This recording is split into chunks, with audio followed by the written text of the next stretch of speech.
What keeps us healthy and happy as we go through life? If you were going to invest now in your future best self, where would you put your time and your energy? There was a recent survey of millennials asking them what their most important life goals were. And over 80% said that a major life goal for them was to get rich. And another 50% of those same young adults said that another major life goal was to become famous.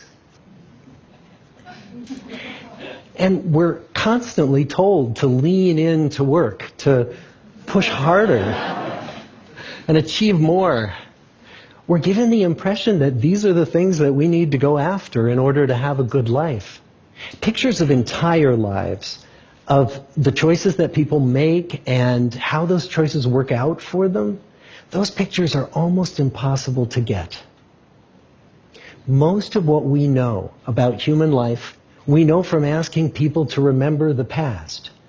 And as we know, hindsight is anything but 20/20. We forget vast amounts of what happens to us in life, and sometimes memory is downright creative. But what if we could watch entire lives as they unfold through time? What if we could study people from the time that they were teenagers all the way into old age to see what really keeps people happy and healthy? We did that. The Harvard study of adult development may be the longest study of adult life that's ever been done. For 75 years, we've tracked the lives of 724 men. Year after year, asking about their work, their home lives, their health, and of course asking all along the way without knowing how their life stories were going to turn out. Studies like this are exceedingly rare. Almost all projects of this kind fall apart within a decade because too many people drop out of the study, or funding for the research dries up, or the researchers get distracted, or they die, and nobody moves the ball further down the field. But through a combination of luck and the persistence of several generations of researchers, this study has survived. About 60 of our original 724 men are still alive, still participating in the study, most of them in their 90s. And we are now beginning to study the more than 2,000 children of these men. And I'm the fourth director of the study. Since 1938, we've tracked the lives of two groups of men.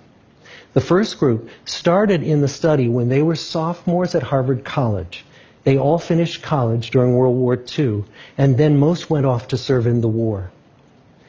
And the second group that we've followed was a group of boys from Boston's poorest neighborhoods.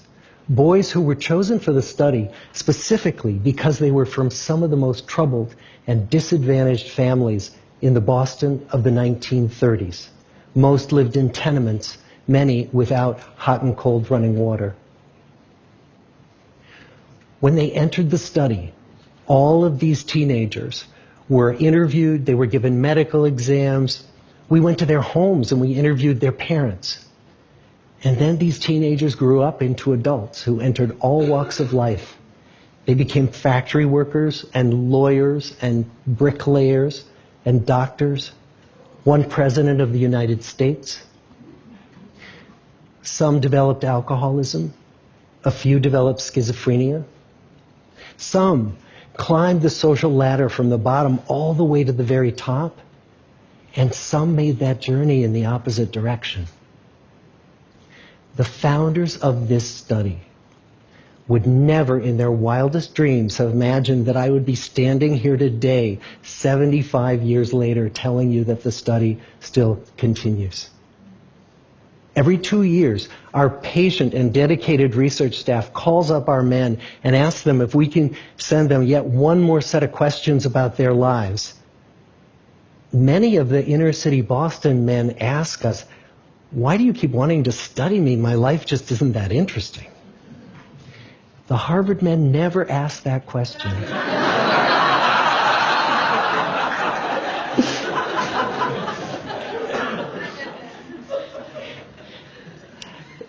To get the clearest picture of these lives, we don't just send them questionnaires. We interview them in their living rooms.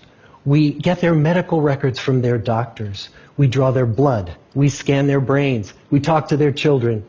We videotape them talking with their wives about their deepest concerns. And when about a decade ago we finally asked the wives if they would join us as members of the study, many of the women said, it's about time. So what have we learned? What are the lessons that come from the tens of thousands of pages of information that we've generated on these lives? Well, the lessons aren't about wealth or fame or working harder and harder. The clearest message that we get from this 75-year study is this: good relationships keep us happier and healthier. Period. We've learned 3 big lessons about relationships. The first is that social connections are really good for us and that loneliness kills. It turns out that people who are more socially connected to family, to friends, to community are happier, they're physically healthier, and they live longer than people who are less well connected. And the experience of loneliness turns out to be toxic. People who are more isolated than they want to be from others find that they are less happy, their health declines earlier in midlife, their brain functioning declines sooner, and they live shorter lives than people who are not lonely. And the sad fact is that at any given time, more than 1 in 5 Americans will report that they're lonely. And we know that you can be lonely in a crowd and you can be lonely in a marriage. So the second big lesson that we learned is that it's not just the number of friends you have, and it's not whether or not you're in a committed relationship, but it's the quality of your close relationships that matters. It turns out that living in the midst of conflict is really bad for our health. High conflict marriages, for example, without much affection, turn out to be very bad for our health, perhaps worse than getting divorced. And living in the midst of good, warm relationships is protective. Once we had followed our men all the way into their 80s, we wanted to look back at them at midlife and to see if we could predict who was going to grow into a happy, healthy octogenarian and who wasn't.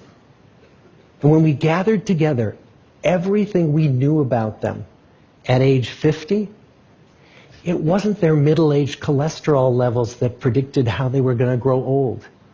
It was how satisfied they were in their relationships. The people who were the most satisfied in their relationships at age 50 were the healthiest at age 80. And good, close relationships seem to buffer us from some of the slings and arrows of getting old. Our most happily partnered men and women reported in their 80s that on the days when they had more physical pain, their moods stayed just as happy. But the people who were in unhappy relationships, on the days when they reported more physical pain, it was magnified by more emotional pain. And the third big lesson that we learn about relationships and our health is that good relationships don't just protect our bodies, they protect our brains. It turns out that being in a securely attached relationship to another person in your 80s is protective. That the people who are in relationships where they really feel they can count on the other person in times of need, those people's memories stay sharper longer. And the people in relationships where they feel they really can't count on the other one, those are the people who experience earlier memory decline. And those good relationships, they don't have to be smooth all the time. Some of our octogenarian couples could bicker with each other day in and day out. But as long as they felt that they could really count on the other when the going got tough, those arguments didn't take a toll on their memories. So, this message that good, close relationships are good for our health and well-being, this is wisdom that's as old as the hills. Why is this so hard to get and so easy to ignore? Well, we're human. What we'd really like is a quick fix, something we can get that'll make our lives good and keep them that way. Relationships are messy and they're complicated, and the hard work of tending to family and friends, it's not sexy or glamorous. It's also lifelong. It never ends.